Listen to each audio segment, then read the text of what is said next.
और आप देख रहे हैं बैतूल ज़िले का सर्वश्रेष्ठ न्यूज़ चैनल ताप्ती अर्जुन। जी हाँ, हम लोग बात कर रहे हैं पूरे देश की सबसे कठिन माने जाने वाली सिविल सेवा परीक्षा की, जिसमें माँ ताप्ती की पवित्र नगरी मुल्ताई से बेटे ने एक ऐसा मुकाम हासिल किया है कि पूरे देश में 319वीं रैंक हासिल की है।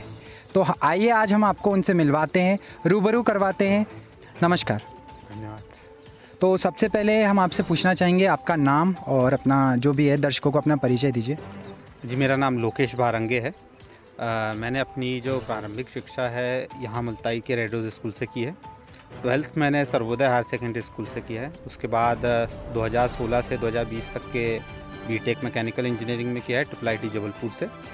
आपका आईएएस बनने का है, आईपीएस या आईआरएस, क्या कैडर लेना चाहते हैं आप? मेरी फ़र्स्ट प्रेफरेंस आईएएस है, उसके बाद सेकंड फॉरेन सर्विस है और उसके बाद थर्ड है मेरी प्रेफरेंस रेवेन्यू सर्विस की। पुलिस सर्विस एज सच मेरा उसमें इंटरेस्ट नहीं रहा है, हालांकि वो बहुत अच्छी सर्विस है, लेकिन उसे मैंने ऑप्ट नहीं किया है। सभी चीज़ों को एक मिनट के लिए ड्रॉप करके हम सबसे पहले इनसे पूछना चाहेंगे कि इतनी बड़ी एग्ज़ाम को क्रैक करने के बाद आपको कैसा लग रहा है?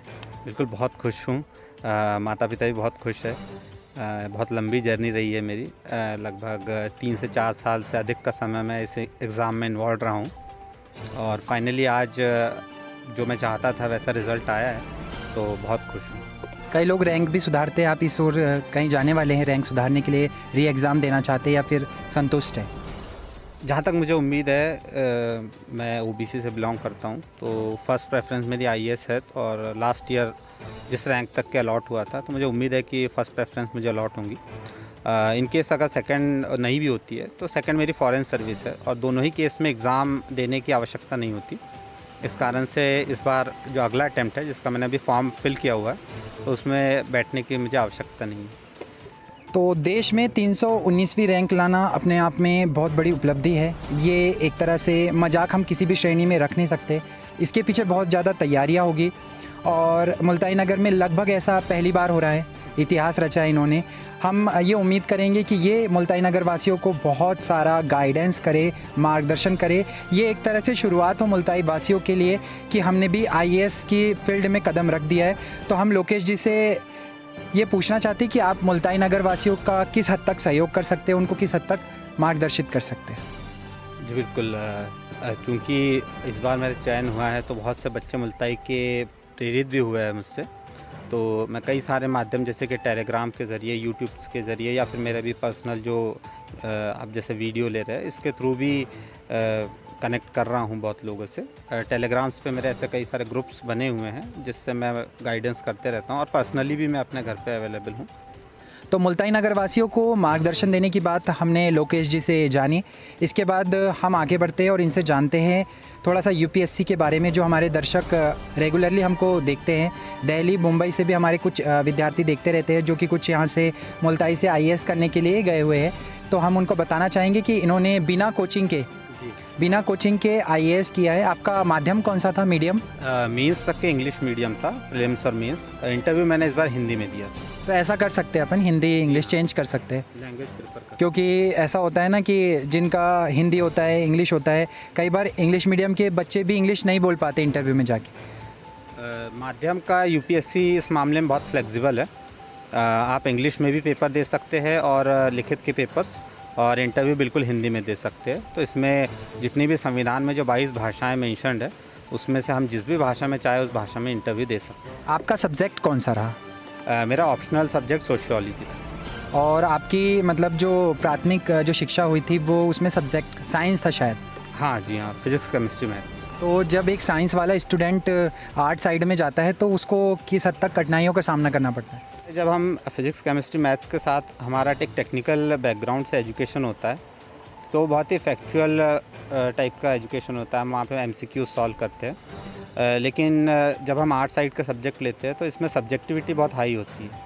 रिटन की आमतौर पे हमें प्रैक्टिस नहीं होती, लेकिन मुझे लगता है इसमें अभ्यास की बहुत भूमिका होती है। मतलब आपको ज़्यादा परेशानी नहीं हो पाई। साइंस एक रीजनिंग सब्जेक्ट भी होता है। हाँ बिल्कुल, रीजनिंग सब्जेक्ट होता है और सफिशिएंट आंसर राइटिंग इसमें ज़रूरी है। इंडियन एडमिनिस्ट्रेटिव सर्विस का सपना लिए लोकेश भारंगे आज पूरे देश में 319वीं रैंक हासिल किए हुए हैं। इनका जो सपना था वो साकार हो चुका है। अब हम लोकेश जी से बात करना चाहेंगे कि वे अपनी सफलता का श्रेय किसको देना चाहते हैं? सफलता का श्रेय मैं मेनली अपने पेरेंट्स को देना चाहूँगा, मम्मी पापा को। इसके अलावा बड़े भाई ने भी मुझे बहुत सहयोग किया। तो आपके बड़े भाई का नाम? तरुण बारंगे है। तो आपके बड़े भाई है? जी। अच्छा गाइस, मैं अभी तक इनके बड़े भाई को छोटा भाई समझ रहा था। नहीं, वो बड़े भाई है मेरा। अभी फ़िलहाल वो उज्जैन में है। वो भी एक MBA किया है उन्होंने और अभी मैनेजर पद पे है। और पापा? पिताजी अभी शिक्षक है मिडिल स्कूल में, यहाँ पे गवर्नमेंट स्कूल में, और माता गृहिणी। और अपनी सफलता का श्रेय प्रत्यक्ष रूप से अप्रत्यक्ष रूप से परिवार ने किस तरह से निभाया है? प्रत्यक्ष रूप से मम्मी पापा का बहुत सहयोग रहा। पिताजी ने आर्थिक रूप से पूरी सहायता की। जब भी रात में मैं अकेला पढ़ाई करता था तो माँ चाय नाश्ता और इन सभी चीज़ों का उनका सपोर्ट रहता था। उसके अलावा अप्रत्यक्ष रूप से देखा जाए तो मेरे दोस्तों का अभी तक के जो इंजीनियरिंग कॉलेजेस में जिस प्रकार से उन्होंने मेरी मदद की, और दूर के रिश्तेदारों का, सबका कहीं ना कहीं एक मिला जुला साथ मुझे रहा, जिसका परिणाम है कि आज ये रैंक है। ताई और बैतूल ज़िले के जितने भी बच्चे हैं जो टॉपर्स है, पढ़ाई में अच्छे हैं, उनको आप क्या कहना चाहेंगे? मुझे लगता है कि जो अभी विद्यार्थी अध्ययनरत है उनके लिए सबसे ज़रूरी है कि वो अभी जो उनका जो पाठ्यक्रम में जो किताबें हैं उसको बेहतर तरीके से पढ़ें, उन कंसेप्ट को अच्छे से समझे। इसमें NCERT की जो बुक्स होती है उसका कोई इंपॉर्टेंट रोल होता है? जी हाँ, NCERT का बहुत इंपॉर्टेंट रोल होता है। 6 से 12th क्लास के NCERT आमतौर पे जिनको कहा जाता है। सारे सब्जेक्ट की? नहीं, सारे सब्जेक्ट्स की नहीं। ज्योग्राफी की, सोशल साइंस से संबंधित जो विषय है जिनका UPSC में सिलेबस में हमें देखने को मिलते हैं। और जो ये मतलब आसपास का जो आपका जनरल अवेयरनेस होती है वो किस हद तक किस तरह से तैयारी करनी चाहिए? जनरल अवेयरनेस के लिए अखबार एक बहुत अच्छा माध्यम है जिसके ज़रिए हम कवर कर सकते हैं। अखबारों के नाम? द हिंदू और इंडियन एक्सप्रेस में फॉलो करता है, दोनों। तो इनका निचोड़ आप लेते थे? शायद इंग्लिश में आते हैं ये अखबार, तो इनका पूरा निचोड़ लेते थे आप या फिर पढ़ना चालू करते थे पूरा? इसमें दोनों ही चीज़ें इंपॉर्टेंट होती है। एडिटोरियल्स, ओपिनियंस आपको मेंस में मदद करते हैं अच्छे आंसर राइटिंग के लिए, और जो नॉर्मल न्यूज़ होती है, साइंस से रिलेटेड है, day to day current affairs, international politics की, तो वो हमें प्रीलिम्स में बहुत मदद करती है। दोनों तो प्रीलिम्स में और मेंस के बीच में कितना गैप होता है करीब करीब?